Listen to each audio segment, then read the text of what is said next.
আজকের এই ভিডিওর মাধ্যমে আমরা জানব স্ত্রীর লজ্জা স্থানে মুখ দেওয়া জায়েজ আছে কি নাই। কোরআনুল কারীম এই ব্যাপারে যে নির্দেশনা দিয়েছেন সেটা আমরা জানার বুঝার উপলব্ধি করার চেষ্টা করব।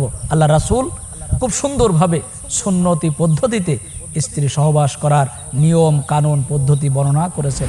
ওয়াকাল আল্লাহু তাআলা ফি কালামিহিল মাজিদ নিসাউকুম হারসুল লাকুম ফাআতু হারসাকুম আন্না শি'তুম ওয়াকদ্দিমু লিআনফুসিকুম ওয়াত্তাকুল্লাহ ওয়া'লামু আন্নাকুম মুলাকু। সম্মানীয় দর্শক শ্রোতা ভাই এবং বোনেরা, পৃথিবীর যে প্রান্ত থেকে দেখছেন সকলকে শুভেচ্ছা স্বাগত অভিনন্দন জানাচ্ছি। আজকের এই ভিডিওর মাধ্যমে আমরা জানব স্ত্রীর লজ্জা স্থানে মুখ দেওয়া জায়েজ আছে কি নাই। কোরআনুল কারীম এই ব্যাপারে যে নির্দেশনা দিয়েছেন সেটা আমরা জানার বুঝার উপলব্ধি করার চেষ্টা করব। আল্লাহ রাসূল খুব সুন্দরভাবে সুন্নতি পদ্ধতিতে স্ত্রী সহবাস করার নিয়ম কানুন পদ্ধতি বর্ণনা করেছেন। মা আয়েশা রাদিয়াল্লাহু তাআলা আনহাকে বলছেন, হে আয়েশা, তোমার সাথে আমার রাতের গভীরে যত অন্তরঙ্গ সম্পর্ক হয়েছে পৃথিবীর মানুষের কাছে সব বলে দাও, এখানে গোপন করার কিছু নাই, কারণ তারা আমার পদ্ধতি নিয়ম নীতি এগুলো মেনেই তারা জীবনযাপন করবে। এই জন্য মা আয়েশা রাদিয়াল্লাহু তাআলা উনি বলছেন, স্বামী এবং স্ত্রী একজন আরেকজনের কাছে খুবই অন্তরঙ্গ, একজন আরেকজনের কাছে খুবই গোপনীয়, একজন আরেকজনের খুব আপন। এই জন্য আল্লাহ রাব্বুল আলামিন বলছেন, হুন্না লিবাসুল লাকুম ওয়া আনতুম লিবাসুল লাহুন, একজন আরেকজনের কাছে পোশাক স্বরূপ।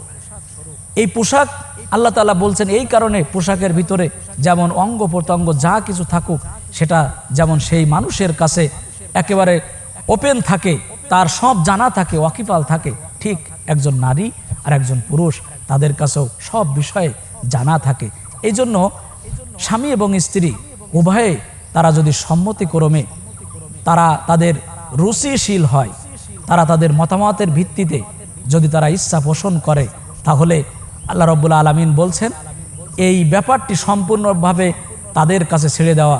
তাদের যদি রুচিশীল থাকে, তারা যদি ভালো থাকে, তারা যদি ভালো মনে করে, তাহলে তাদের উত্তেজনা করার জন্য, তাদের তৃপ্তির জন্য, শান্তিদায়কের জন্য তাদের ইচ্ছা অনুযায়ী তারা তাদের অন্তরঙ্গ সহবাস করবে, এতে কোনো ব্যাপার নাই। এটা কোরআন এবং হাদিস কোনো নির্দেশনা প্রদান করে না। তবে আমরা যেটা জানি সেটা হচ্ছে আল্লাহ রাব্বুল আলামিন চার পায়ে যত পশু সৃষ্টি করেছেন, এই সকল পশুকে তাদের যত বিষয় আমরা লক্ষ্য করি সেই বিষয়গুলো তারা যেভাবে অন্তরঙ্গ হয় মেলামেশা করে, আমরা তাদের পদ্ধতি অনুসরণ করব না, কারণ মানুষ এবং জানোয়ারের ভিতরে যে পার্থক্য, এই পার্থক্য আমাদের বজায় রাখতে হবে।